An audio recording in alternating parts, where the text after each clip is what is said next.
All right, so just a really fast one today, everybody. We're going to talk about Journey Together, the new set that was finally announced from Pokemon Now. What's really interesting is it is going to be a lot smaller set than what we expected. We were definitely expecting this to be more than just the Battle Partner set. I did expect this to probably also contain Heatwave Arena or even Heatwave Arena and Glory of Team Rocket, which it is not.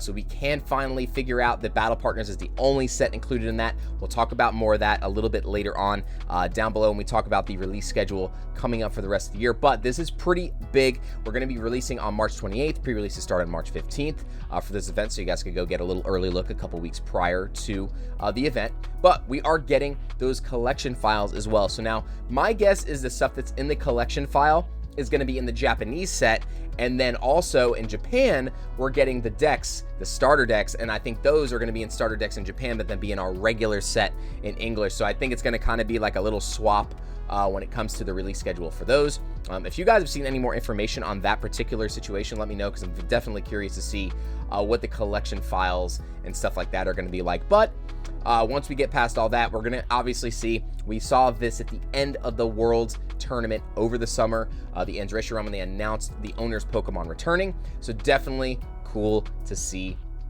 stuff like that. Now, we do see that they were teasing some stuff. Arvin's Mabostiff, which you can see here, Misty's Psyduck, and Ethan's Pichu. Unclear if they're going to be in Journey Together. I would say most likely to be in this set if they are really trying to push the majority of the partner Pokemon into the set. But I do think we're going to have like maybe 3 sets that are going to contain these partner Pokemon, because the Gloria Team Rocket set, we are going to get a Team Rocket's Mewtwo, so there's going to be partner Pokemon in that set as well. But this is really important now.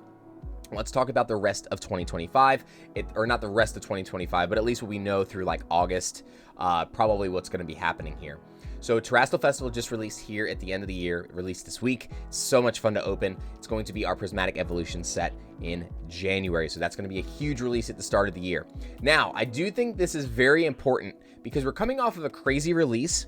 And instead of having another crazy huge set that's going to be hard to complete, Battle Partners being a solo Japanese set going into English is definitely going to give everybody a pretty solid cooldown period. I do think that the set is definitely going to be probably sought after, but the fact that it's going to be a smaller set, I think, is very important. It's going to give a lot of people that break that they need, because there's a lot of hype and then more hype and then more hype.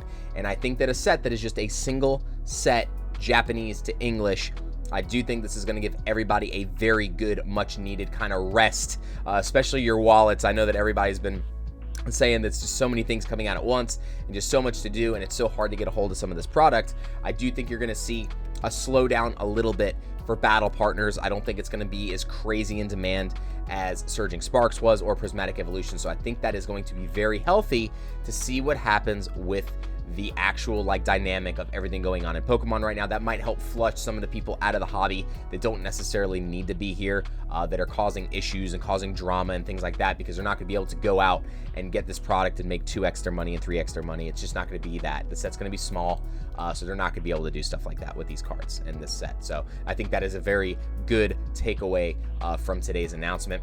And then March 14th, we have Heatwave Arena, which at this point, since we had that in March, and then in April we have Glory of Team Rocket for Japanese releases, I'm assuming that is going to make up our June regular set, which means Black Bolt and White Flare, guys, is basically going to be, ideally what they said it's going to be a 151 style set with these new expansion pack style booster boxes.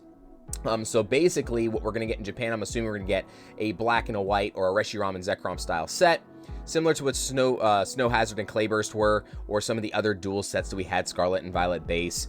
You know, you had the Miraidon and the Koraidon versions, things like that. So I do think that overall, that could pretty much give us a telltale sign that this is going to be our special set now. We don't know if this is going to release ahead of the next set, SV11, because SV9 is going to be Battle Partners, SV10 is going to be whatever they name the 2 of these sets together, and then SV11 is going to be the set that's after or before the specialty set. My guess is they're going to keep the same release schedule like they did this year and do the special set prior to Worlds, so that these cards are going to be legal for the Worlds tournament, and then drop SV11 on us in September, just like what they did with Stellar Crown. That would leave 2 more sets that we don't know what the names are, and we don't know what the trademarks are yet, to finish Scarlet and Violet after Black Bolt and White Flare. So just a lot of cool things coming up for the rest of this year. We're going to be opening up Terastal Festival like crazy for the rest of 2024. It's a lot of fun. And then in 2025, guys, it does say here that there is no May set, but don't forget, we do have the premium collection dropping for Prismatic Evolution in May, so there is still a pretty anticipated release of an item for that month. It's just not a brand new set. So definitely a lot to take away from that. It's also possible that the very last week of May is the pre-release for whatever the June set is. So it's possible that the very last weekend of May is the pre-release for whatever Heatwave Arena and Glory of Team Rocket is going to be called in English. So I appreciate you guys tuning in. Hopefully you guys got some good information today. Let me know what you think is going to be in the set. What kind of partner Pokemon do you want to see? And just, are you excited about the return of Owner's Pokemon? So I hope you guys had a fantastic start to your week. I'll see you guys on the next video or the next live.